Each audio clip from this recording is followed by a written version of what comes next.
Tell me about your sweater. You know, Verge Girl? No. Should I? Yeah, it's like pretty cute stuff. Wow. Literally never heard of it. Not surprised at all. I'm not really that stylish. Yes, you are. Look at that shirt. Okay, let's start before we get into this. Hi, everybody, and welcome to Good. Well, we have started. It was going to be the cold open.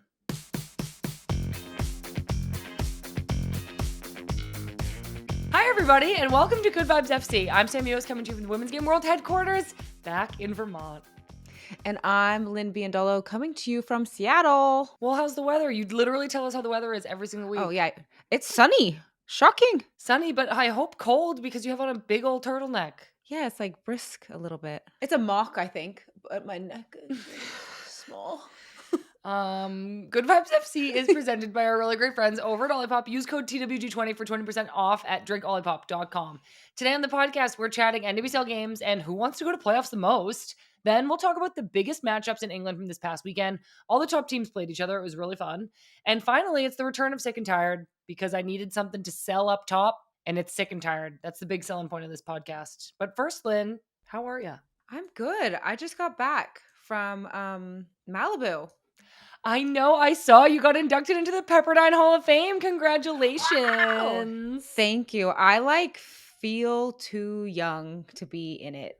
Well, you're not that young. I know. I kept saying that and everybody was like, I hate to break it to you, but you definitely meet the requirements. And I was like, nice. By a few years. I don't Sorry, know. I don't know why I'm like jabbing you in the knife about how old you are. Literally, why'd you have to add that on? I don't know. But no, it was amazing. I didn't know if I was going to be able to go. Obviously, I've been dealing with this knee stuff, so I was able to go, and it was so nice. Like, my mom surprised me. Marley came, obviously. I saw your mom surprise you. It was so cute. Did you actually cry, or was that just like you itching your face? No, I actually cried. Like, I didn't expect her to be there because, like, I made the decision kind of last minute to go. I was like, Mom, you should come, but also if you're doing so much stuff, like, don't come, don't like break your back to get there, blah blah blah blah. And so she wasn't gonna go, and then Marley was like, what are you doing? Like, you gotta go. So then they surprised me, and I just was shocked. Marley. I know. So it was great though. Like, they had a tailgate before the game. Pepperdine played Pacific and won 9-0. I guess their season has been a little bit up and down, so that was like a huge win for them, obviously. That night we had the whole ceremony. I got to see a lot of former teammates, alumni Fun. that I went to school with, and it was just like one big giant reunion. It was so fun. That's so fun. I'm so happy for you and proud of you. I was like reading up on all your old stats, and I was just like, what a legend. I know. Well, we were talking about you at one point because you ruined our chances to go. I was gonna bring that up actually. Well, I was gonna say, like, what's your like best memory from Pepperdine? We won the WCC my freshman year, Fun. which was amazing.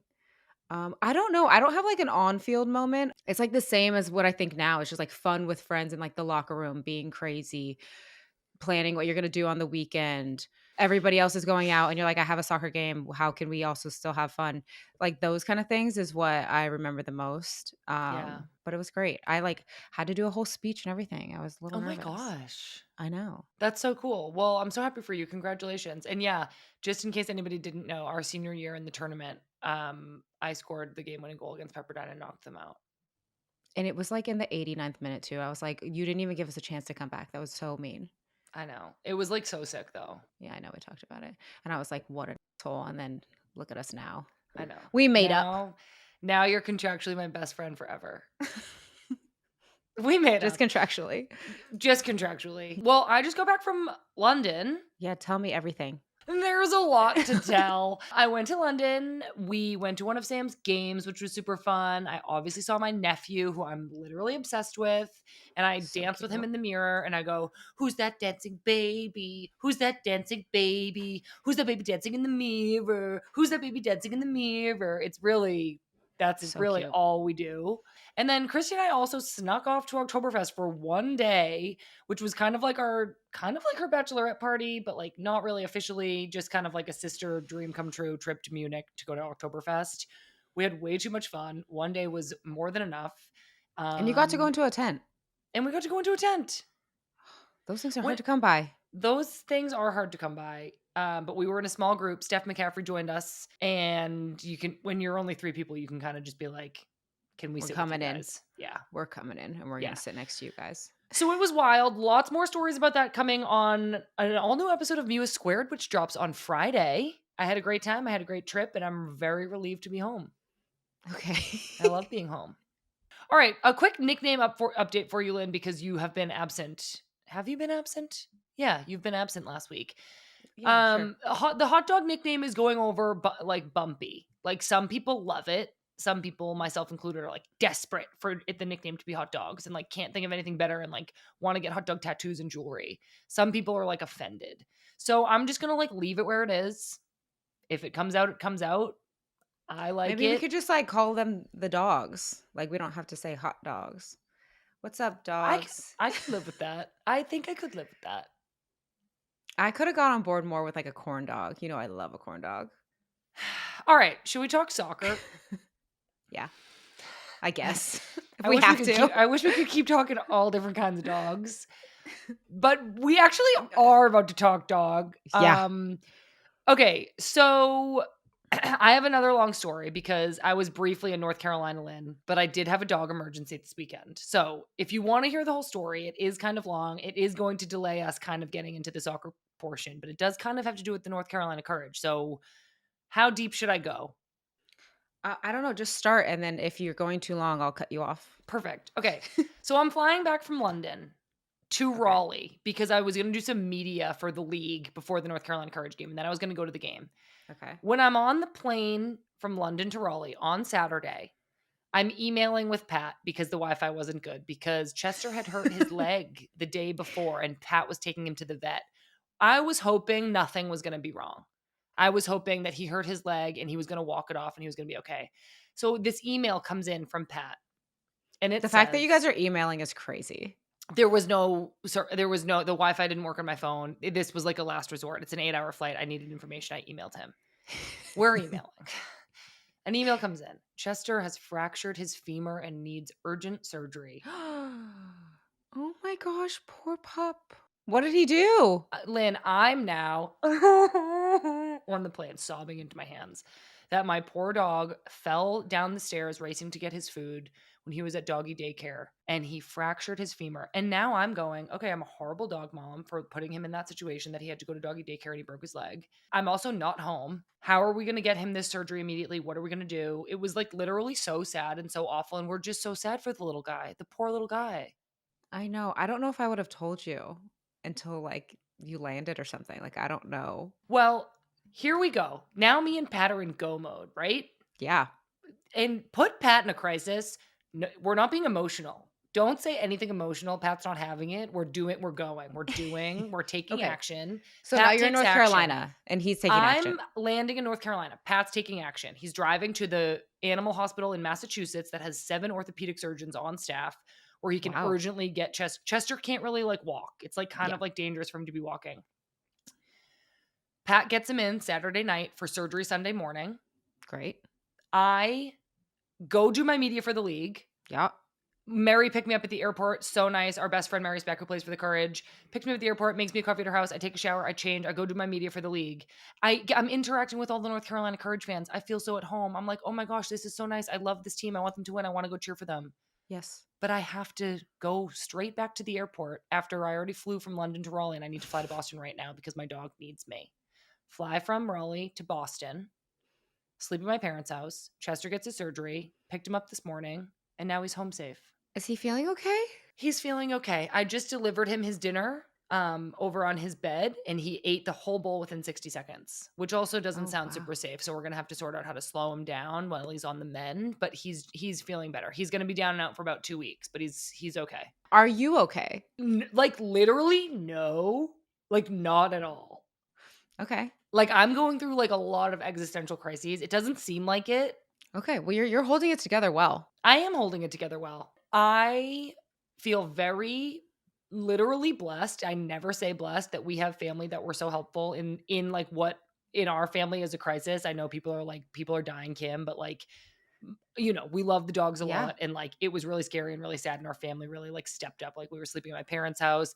They helped us with Finn. Pat's mom is coming to stay here this week to help us. Like our family is It's just so amazing. nice. So I'm feeling really grateful, and everything's going to be okay. Everything's gonna be okay. Okay, everybody, we will take well wishes for Chester, the poor little guy. If you've heard me talk about him before, we all know he's very rambunctious. We do need to get him under control a little bit. He's going to be on the mend. We're talking North Carolina game. They played Yeah. Louisville, and I did watch the game because I was like at the airport waiting for my flight. So I did get to watch it all, even though I wasn't there in person, and I feel so bad about it. I really wanted North Carolina to win that game because I was like with Mary during the day, and I like heard about how the team's doing, and I know they really needed the 3 points, so I'm rooting for them. But I do have to say, North Carolina is in my heart. They always will be. It's hard not to root for Louisville, too. Like, you can just tell how bad they want to make playoffs. They were right on the cusp.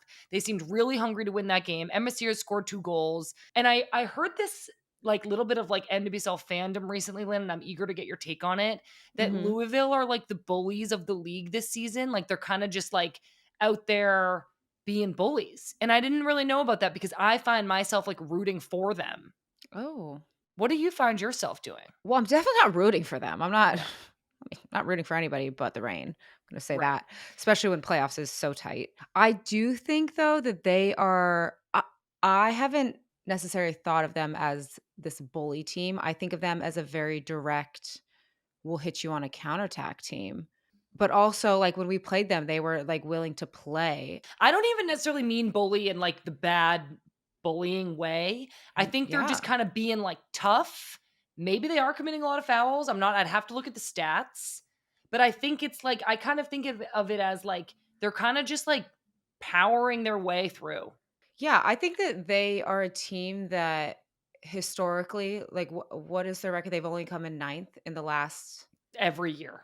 every year for the last however many years they've been a club, Yeah. and obviously something has to change if you want to change your position, and I think maybe teams are just, like, not expecting them to come out and be so physical and be so direct and scoring a lot Mm, of goals, and maybe that's just taking teams by surprise. I also think Emma Sears is just, like, on fire. Every time yeah. she plays, she just continues to score a goal, and Yeah. soccer is a physical game, so Totally agree. I think Taylor Flint's having a great year for Louisville, great year. and I just find myself for some reason I'm like rooting for Beviana as their coach to just have success. Like Yeah. I just like the vibe.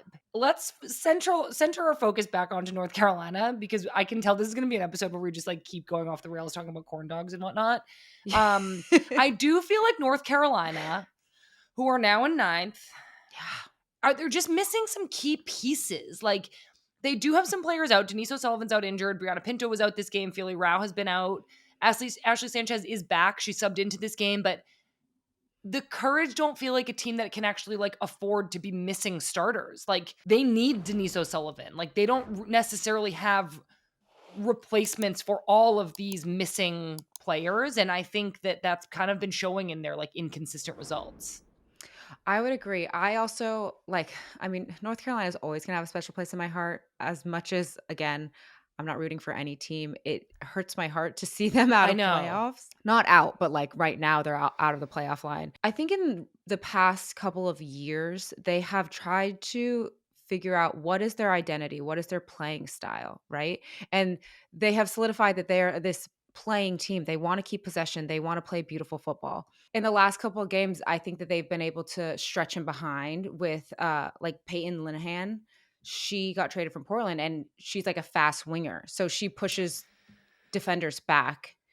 But I still think that they are trying to figure out, like, the system. Like, are they this direct team? Do they wanna, play a bit? And then on top of that, they have players missing, and then on top of that, they've gone through a coaching change. Yeah. And before that, before they had a coaching change, their coach was out. And so I think that there's, like, just some lack of direction. Yeah, I think that makes sense. I think the club, it still seems like the club is going through a lot. You're right to point out the coaching changes, that some of these injuries to like really key players like Yeah. Denise O'Sullivan those aren't easy to just make up for or play through all the time. So I think that it definitely accounts for some of the inconsistency in the Courage results. So when we look down at the playoff cusp line with this win, Louisville jumped up to 7th, North Carolina are 9th, like I said. And right in between them is San Diego, which is another team I can't really seem to quite wrap my head around what's happened with them. They haven't won in their last 7 games. And I remember a couple months ago, they were in like second place. And I I guess know. I'm just kind of what happened? I know it really has been interesting post CBA break, post like July, that month of the Euros, what teams have come back and done well and what teams have come back and just fallen off. And San Diego, Yeah. unfortunately, is a team that's just like fallen off. I will say though that Delphine has been injured, and I do think that she draws so much attention when she's not on the field. Like, people are able to play a bit different. Teams are able to play different, whereas when she's on the field, you really have to watch out for her. Like, she is a threat at any moment. And like, look, she came back and she played, she scored. Yeah. Her goal in this game was actually really sick. And I think that's a really good point, Lynn. It's like with Delphine Cascarino out, San Diego plays differently, but they also get played against differently. Exactly. And so they've been having a hard time like adjusting to that. And having your best player, one of your best players, come back in from after being injured. Delphine Cascarino scored an equalizer actually against the Spirit really late in the game, which was like awesome. The goal itself was sick. It was like an outside of the foot little like scoop around the goalkeeper. Yeah, sick. It was really, really sick. And you're just like, okay, they really needed her back. And I thought that was enough for San Diego So to did tie it. I. Again, it's like so late in the game. And I'm like, great, they got a point. Like that's like good enough. But then the Spirit come back down the field. Rosemont I know. Kouassi scores her second goal of the night. Do think, and the commentary made this very clear, that she was definitely not shooting it, but it went in, and a goal's a goal. And I'll never say anything else. So the Spirit ended up winning that game 2-1 really, really late. And it kind of got me thinking, Lynn, about the Spirit now. Yeah. And there's this late winner, super exciting. They had this kind of like sparky energy. Like this game was really physical. There was like 34 fouls in this game, which feels like a lot to me, though I don't always look at the fouls. I looked because I thought this game seemed really foul-y. Mhm. But I got reminded after watching this kind of like scrappy like win and like last second comeback or like goal like winner from the Spirit. I was reminded of, earlier this season when we were kind of promised by like me that this was going to be the Spirit's revenge year. And just for like a little walk down memory lane, if you don't remember, the Spirit lost in the NWSL final last year 1-0 to Orlando on a Barbara Banda goal that included that like controversial non-foul call from the beginning of the play, and Washington felt like wronged. And then they started 2025 playing against Orlando again in the Challenge Cup, and they won in PKs, which I feel like kind of kicked off this like revenge year. But then they were a little bit up and down throughout the season, and now I feel like they're kind of like back giving us revenge energy.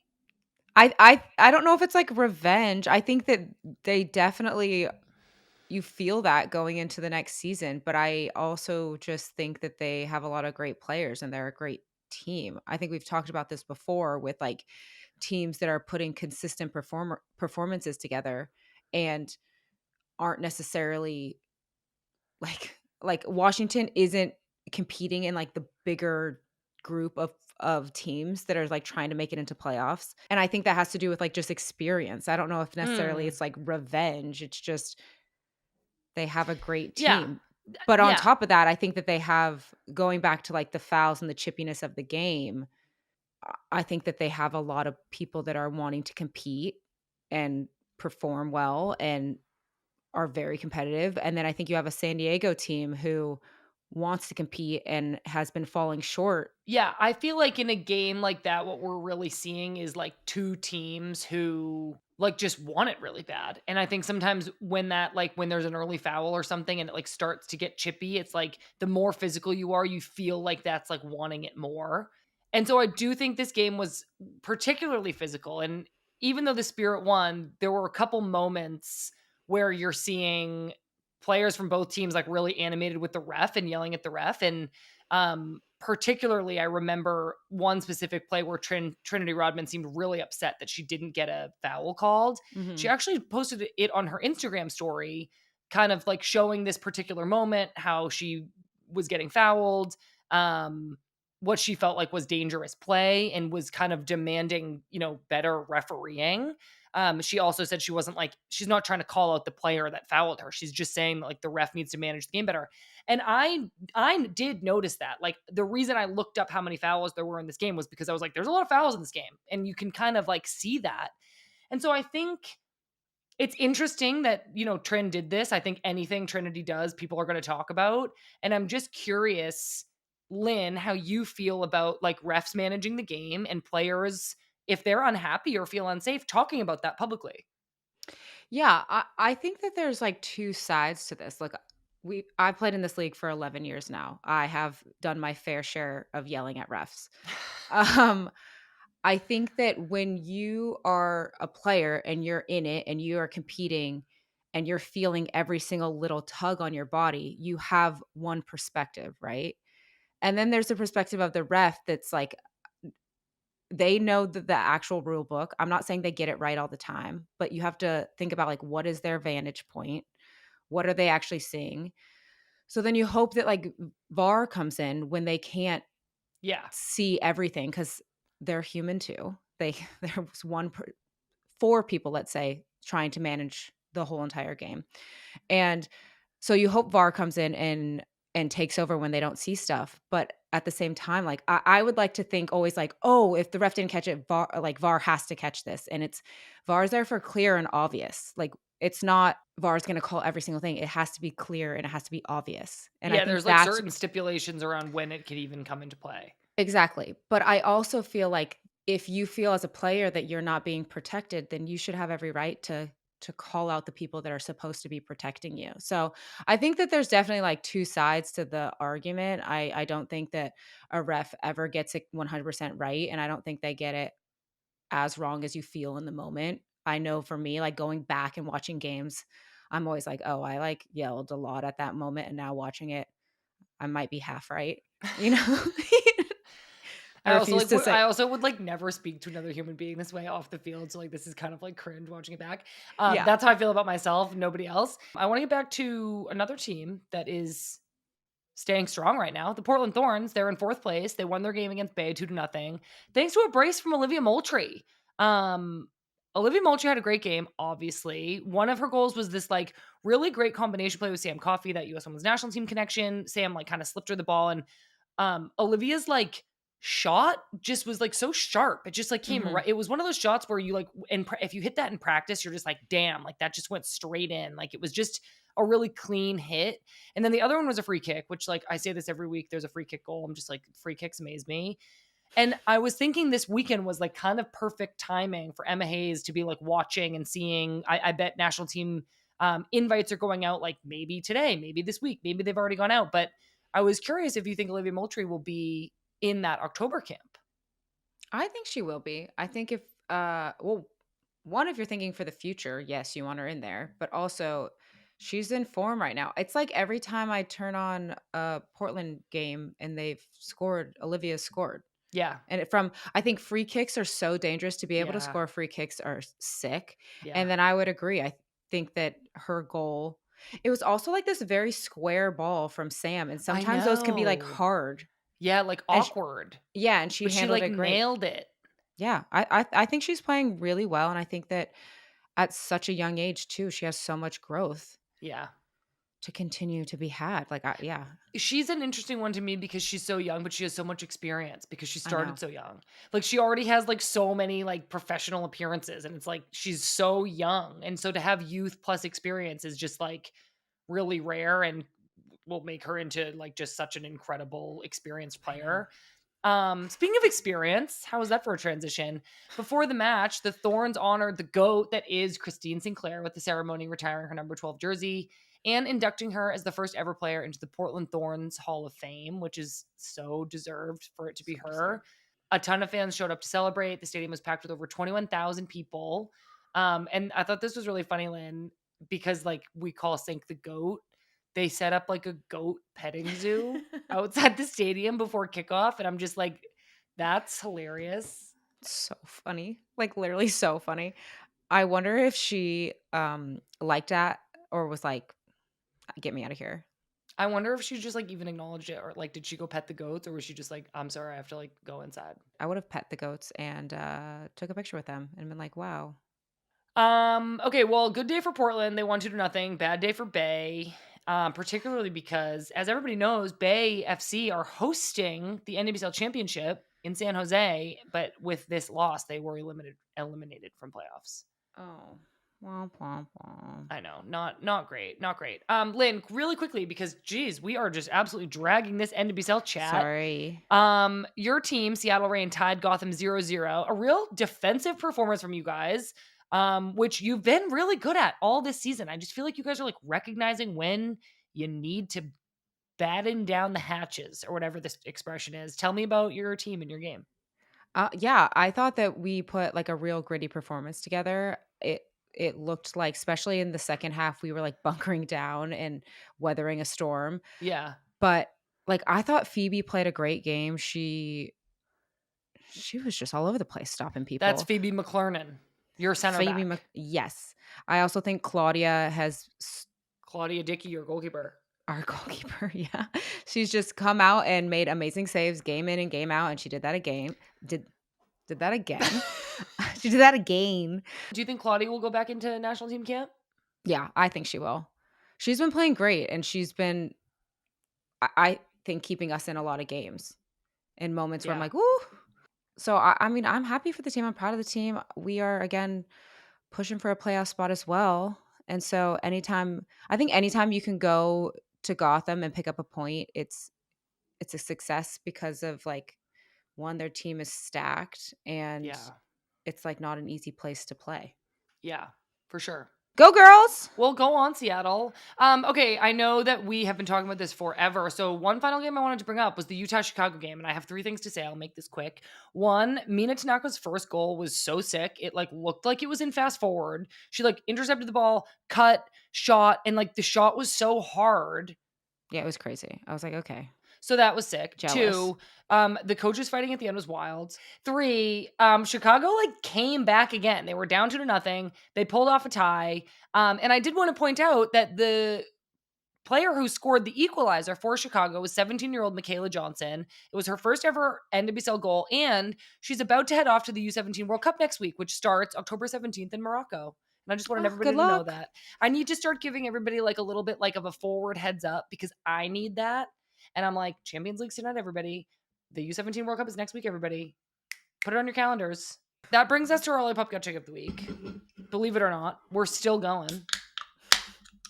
Dun, dun, dun, dun. Dink. Our Lollipop Gut Check of the week, Lynn. There's only 3 match days left. Only 2 teams have clinched. 2 teams are eliminated. So that means there's 10 teams still in the running. And this is setting the stage for a wild final few weeks of the NWSL season. Who's playing like they want to go to playoffs the most? Like, who wants to go to playoffs? Oh, okay. I'm saying like Louisville playing like they want to go to playoffs. You can just see it in their eyes. You can see it in their coach's eyes. They just want to go. But then you know what else I'm saying? Yeah, tell me. Utah, still don't know if you're actually going to make playoffs, but you're playing like you want to ruin somebody's year. Utah's playing like, yeah, they're going to ruin something. We might not make it, but you're not making it either. Do we have to play them? I still think we have to play them. Don't come ruin our watch year. out. I think Louisville is playing like they're trying to get in there. I think that we are playing like we're trying to get in there. Gotham. Yeah. Gotham are in a good run of form as well. I think they could just really surprise, like, maybe not surprise anybody, but like Gotham could make a little run for it. Gotham could make a run for it. Rose is scary. I feel like she's in really good form right now, and it's incredible. It's really incredible, and I just feel like Jaden has come right in and slotted in. Midge is back. I think Gotham is like getting back to Gotham. You know, getting dirty. Okay, that was our Lollipop Gut Check of the week. Let us know what you see out there, everybody. What are we missing? Who do you think wants to make playoffs the most? Who's really showing that fire? Cheers. And we have to take a quick break. When we come back, we're talking WSL, so don't leave us. All right, welcome back, everybody. Let's move over to the WSL, where we had 2 really intense matchups between top-of-the-table teams. Chelsea and Manchester United tied 1-1. I did want to say United's goal by Sandberg was incredible. It was like this volley from distance, and it was like I was watching it when I was still in London And I was watching it with Christy on TV, and we were like, "Oh, that was sick!" But it was against Sam's team, so.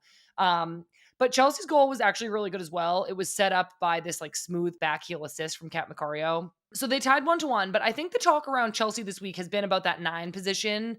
Aggie Beaver Jones has 4 goals in 5 games for Chelsea. But Sam Kerr is now back from injury, back in the mix. They also have Kat Macario. So I think what I'm interested in, Lynn, is like what solutions do you see with so much depth at the 9, 10 forward positions for Chelsea? What do you see as solutions to like get all Yeah. your best players on the field? Well, I think this is like a good problem to have. True. Um, as a player, maybe it doesn't feel like that always, but one, it like breeds competition.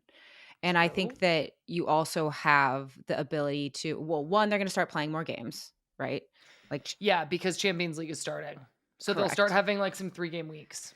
So they're going to start rotating, but also you have the ability to see like what type and style of player you need for the opponent that you're about to play. Like, do you need a stretch 9? Do you need a hold up 9? Do you need a winger that can get in behind, somebody who can come into the pocket? Like, you have the ability to play with that a bit more.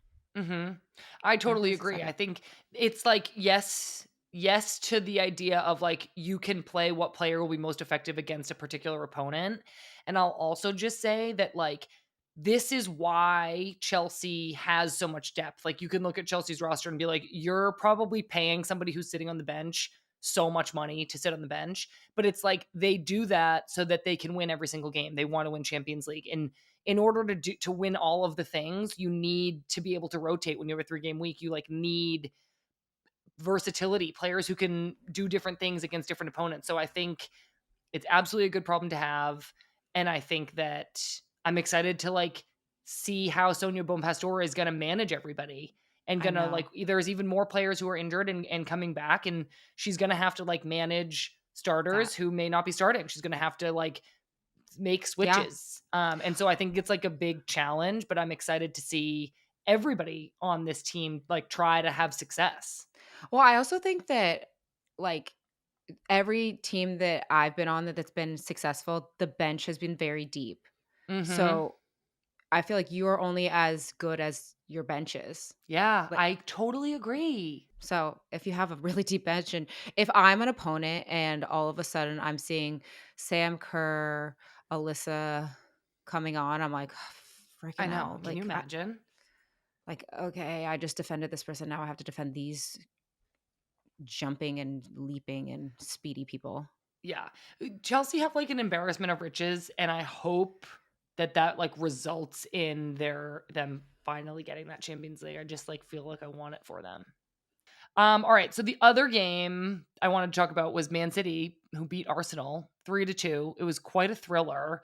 And the big story of this game, Lynn, is that Chloe Kelly, who used to play for Man City and like very publicly like wasn't playing, and so she like got put out on loan after she publicly was like, I'm not happy and I'm trying to go get playing time so I can make the Euros. Man City won't let me go. They put her out on loan to Arsenal. Then over the summer, she like formally signed with Arsenal after they won the Champions League. She did go to the Euros. She won the Euros. It was like very, very big story.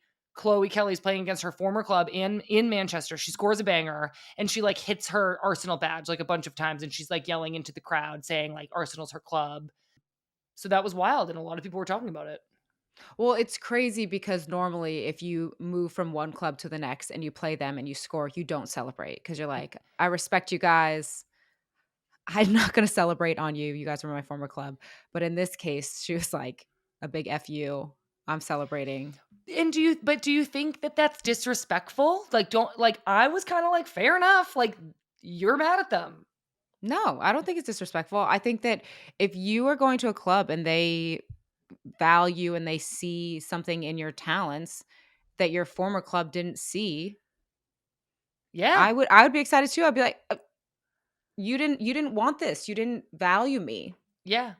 So, good for her. I wish I Yeah. would have won though because that Well, I know. I literally like it was like kind of like baller, but then like it got like yeah, like, like didn't ugh. get backed up because then Arsenal ended up like Man City literally went right back down and scored, and then Arsenal lost. I know it's just it was like a very high up to a crash, but Yeah, you win some, you lose some, you know. I do know, unfortunately. Yeah, there were some other great goals in that game. Man City were able to pull off the win. Elsewhere, one other game I wanted to mention, Lynn, London City won against Liverpool. Liverpool are now 0-4. They've only scored 1 goal in 4 games. Good for London City, who I am happy for. But I want to talk about Liverpool really quickly. Gareth Taylor, who was actually my coach at Man City, so I've like kind of been, like following his whereabouts. He has taken over at Liverpool, and he got interviewed after the game, and he said, quote, "We're changing completely the identity of what we were previously. That in itself can be really challenging and tough. I think we're seeing some signs and some periods in games where we're in control." But he went Mhm. on to say, quote, "It's not enough and we're suffering with results." Sounds like a reasonable, understanding of the situation. But what I wanted to ask you about, Lynn, is Becky and I have talked about this before, like the challenges of getting a new coach. We were talking about Angel City and Mhm. how she read somewhere that she thinks it takes 8 games to adjust to a Mm. team to fully adjust to having a new coach and like adopting that new identity.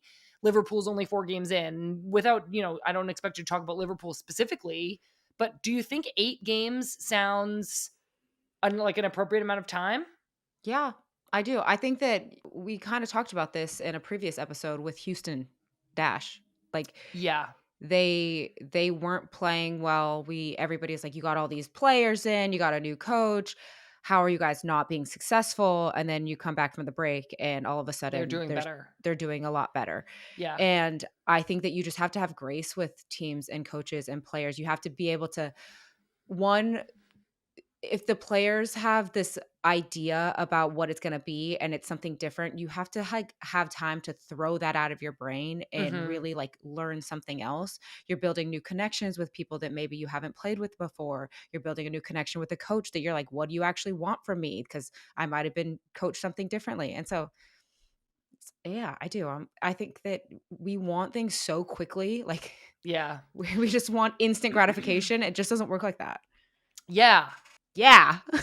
No, I was gonna say, I also think it's like it's not like you're playing against other teams who have a new coach. Like you're playing against teams who had the same coach and the same players last year, who are building on what they were doing before, and you're doing something totally new. So it's like you're almost playing, you're learning something new and playing against teams who aren't learning something new. So it's like extra hard.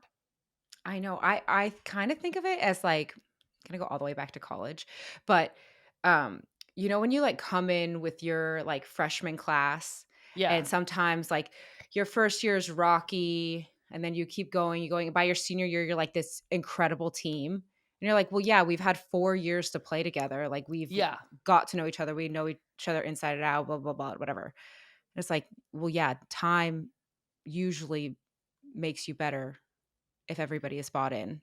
Yeah.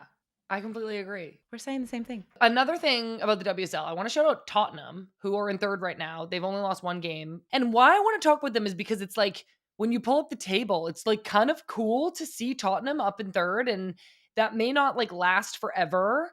Right now they're actually sitting above Arsenal and Manchester United, which are 2 Champions League teams, and Tottenham, not necessarily expected to be up there. And so I think what I want to talk about is like the fan perspective of this. Like Mm. I'm imagine if the WSL was really like this and like Tottenham what if they were going to be in third all season, which like I'm not saying they can't. I'm just saying that would be kind of unexpected. And how if like an expectedly mid-table team has this great year, it like reminds me of Leicester City on the men's side in 2016 when they like Yeah. how fun to be a fan of that team. Yeah. When your team who's like not expected to win wins. And I just think that it's bringing me back to this idea that we've been talking about for the past few months of like parity and why it matters because it makes the fan engagement, the fan experience. As a Tottenham fan right now, it's like we're in third. Every game I'm biting my nails. I'm on the edge of my seat. This is so important. Whereas when there's no parity and there's no like chance and there's no like hope, you kind of like lose interest at some point. My question, and I am curious because I don't know, is it more exciting to have parity where like at any weekend somebody can jump another person, or when your team isn't expected to do something to jump all the way to the top and then you ride that wave? Like which one is more exciting?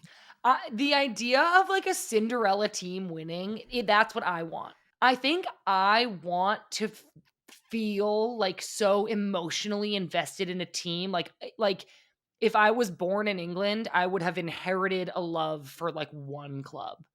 Do you know what I mean? Where it's like, I'm gonna go to every game even if they're in last, and I'm gonna, like, hang out with my friends, and I'm gonna, like, have this heartbreaking year that's gonna, like, roll over into my personal life. Like, it like, affects everybody so much, but then it's like, imagine if it's Tottenham's year, and the I know. fans get to go on this magical Cinderella journey to, like, the I know. top. That's, like, what I that sounds more fun. It sounds more fun, and I think once you do it, then you get a taste of it, and you're like, "Okay, now we know what it takes to get there again." Yeah. I also think this has nothing to do with parody, fan engagement, whatever, but points at the beginning of the season matter. Totally agree with you on that And one. so you never know. Like, yes, they're sitting in 3rd, but, like, those points matter when you're fighting for a spot on the table. Yeah. It's just I think in the WSL, what interests me so much is there is no playoffs. So, No. like, you are fighting for a Champions League spot, Mhm. but beyond that, that's where it's like that's where I think parity in the lower half and you're fighting to not get relegated. So fair enough. Like, are things to fight for, but it's like I just feel that, like, that kind of unexpectedness makes it more fun. And I feel like my last question about this is, like, there's a trade-off here of, like, is maybe losing a game worth that, like, thrill? So it's like, let's imagine, like, being a Chelsea fan where you're kind of like you're expected to win every game.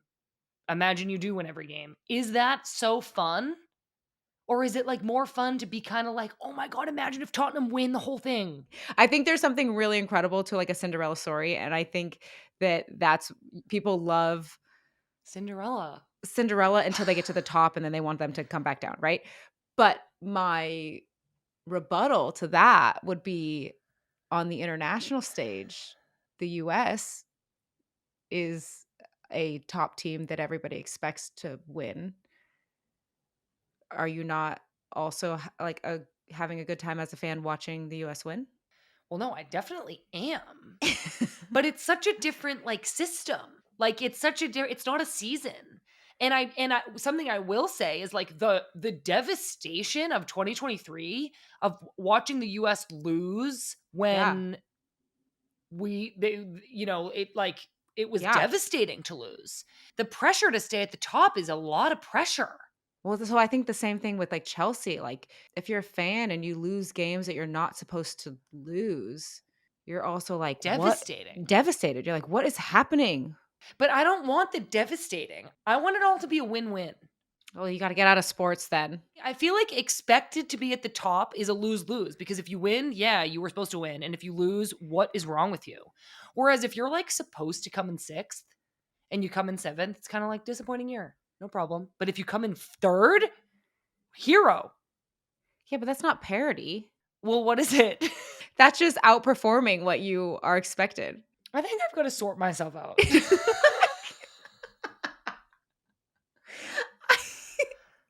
Parody would be like, "Oh, we don't know what's gonna happen at any moment," like But that's like, I think more, what I'm saying is, well, I think more parity in the WSL would make for a more fun fan experience. yeah, I mean, I think that there definitely needs to be more parity. Like, I hate that there's 4 teams that you're like, "Oh, they're gonna win all the time," and then I don't love seeing score lines of, like, 8-0. Right. And not that we've really seen that too much this year, if at No. all, but what I will say is, like, this weekend, Chelsea played Manchester United on Friday night, and then Arsenal played Manchester City on Saturday morning, and then the other 4 games were Sunday morning. And I'm just interested in, like, the first 2 games were circled in red on my calendar. And then the Mhm, other 4 games I kind of looked at like, I'm going to turn one of these on. They're all on at the same time. I'm going to turn mhm. one of these on and check the scores, and they don't feel as, like, must watch because you're kind of like, the 4 teams that I know players on and that I really care about aren't in any of them. And Yeah, that's where the NWSL is, like, every single NWSL game, I'm like, wow, that could be a good one. Or I really am, like, attached to one of the players, or do you know what I mean? yeah, Yes, I think that I don't know why I'm arguing with you, but I think that there's like What else are we gonna do? it's like parody, but also marketing and then players. Like, what actual players do you want to watch? I don't necessarily think that that is like a parody thing in the league. I think that's Yeah, just like it might who not be. we just need to disperse players a bit more. Yeah, that's actually true. But then Chelsea wouldn't have like Exactly. 4 starting nines. Exactly. So you can't win. Somebody has to be at the top and somebody has to be at the bottom. Like, unfortunately, that's sports. And that's our podcast. Unfortunately, that's sports.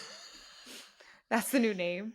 All right, everybody. This was a weird one, and we're gonna take a quick break. But when we come back, we've got an email from Gabriella about Dancing with the Stars, and I know that you don't want to miss that one.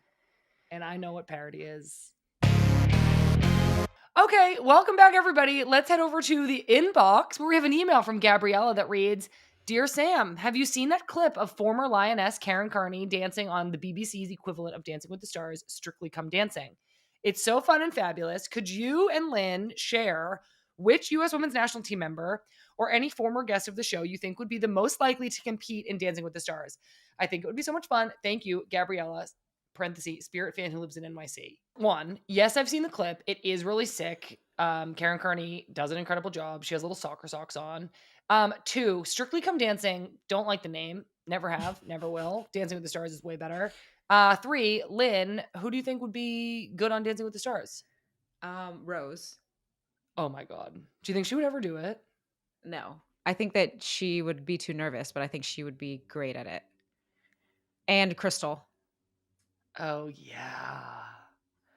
So good. I think Kelly could do it too. I like every time I get asked a question about your former U.S. Women's National Team teammates, my answer is Kelly. And I recognize that. Do you know after Big Brother, Marley turned down Dancing with the Stars Australia? And I was like, why did you do that?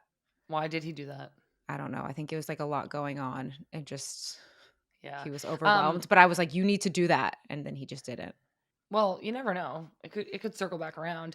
Have you been watching this American Dancing with the Stars at all? Have you been seeing Dylan Efron dance? No, but I've seen like clips on my TikTok. Well, yeah, same. I don't actually like watch the TV show. I just like watch it on Dylan Efron's Instagram. No. But no. I like love Dylan Efron. He's like so like cute. Oh. Okay. But the dances, I'm just like, are you guys not like embarrassed? No, I think some of them do you know what I mean? Like, I know they're great. It's so brave and so cool, and like I'm so impressed. But I'm just like, I would be so embarrassed. That's why they're not going to call you. I would be embarrassed too. I'd be like, I can't do this. I can't do this. I've been seeing a lot of Topanga on my Instagram. She has great hair. Danielle. Topanga. She would be so mad at me that I just called her Topanga. Danielle Fishel. Yeah, she's like because that. I played a character one time 20 years ago. All her posts are literally like, guess how many times people are texting Topanga to vote for her, and her name's not Topanga. Okay, well, yeah, anyways, we did vote for Rose. We think she would be really, really I think Mal would be really great on there as well. Oh, yeah. That's a good one. We're going to wrap up. I did promise everybody that we were going to do a Sick and Tired this week because I just really felt the need to bring it back. I feel like Sick and Tired was like a really iconic part of this show, and we kind of stopped doing it because we just like got so grateful for all the yeah, it got blessed. We got blessed. So please tell me what you're sick and tired of this week. I obviously went to Pepperdine this weekend, got to go on the college campus, and it made me realize coming home, I'm just like sick and tired of adulting. Like every day you have to think of what you're going to eat, and then you have to cook it, and you have to prepare and plan that. And then you have to make sure that you have enough toilet paper and you have enough toothpaste and you have like, you're responsible for all the things. I'm sick and tired of it. Yeah, I hear you. I hear you on that one. Can't change it, but can I just say very honestly here, folks, that I'm sick and tired of having period cramps. I'm almost 33 years old. I'm almost 33 years old. When am I going to get a handle on this? Don't know. Debilitating. On that debilitating. On that note, 33. Hormonal acne. Enough. I'm like, enough. I'm an adult. I don't want acne as an adult. Sick and tired. All right, everybody. I hope that our complaining made you feel like you could complain, or made you laugh, or just made you be like, those girls are spoiled little brats. Lynn, I love hanging out with you. We are gonna let everybody go, but before we do, it's time for a good vibe. I was going to say, you almost tricked me. Almost tricked you. Okay, with that, again, I'm going to go back to the weekend at Pepperdine. It was just really so sweet to see how many people one like just kept up with my career and like really just like poured love into me. I thought that was like so sweet, and I think when you're in it and you're in your day to day, you don't realize that. And I thought it was just like my good vibe. Like it just meant the world to me, and it made me feel like I need to go tell people how much I love them. We'll tell them right now. I love you. I love you too. That was really nice, Lynn. Thank you so much for sharing. My good vibe, and I feel like I kind of already said this at the top, but I just like have to say it again. I know that Chester is a dog, but everybody knows how much I love my dogs. And this felt like a family emergency that he broke his leg. And I just was like overwhelmed with how my family like helped us. I can like feel people rolling their eyes at me, but it's just like it was like a crisis for me and Pat, and like our parents were like so helpful and there for us, and they like dropped everything for us, and I just feel like really really grateful and really lucky. And I was saying to somebody earlier today, I was like, having a good family is like such a leg up in life. I wouldn't be anything without my family, and I like married into a family that is like equally supportive and like loves me so much, and I just feel like really really lucky. And we have Chester home, and he's going to heal right up, and we have so much support, and I feel really lucky. So all right. That was so sweet and touching. I know. I'm a big old sap. Yeah, not to take away from that, but you did say, I know how much I love my dogs. And that's why I think the listener should be called dogs and not hot dogs. It just makes sense. I love it. All right, that's it for this week's episode of Good Vibes FC. We have 2 more episodes coming out this week. We have a Friendlies episode with Dana Castellanos dropping on Thursday. We have Mewis Squared with Christy Mewis dropping on Friday.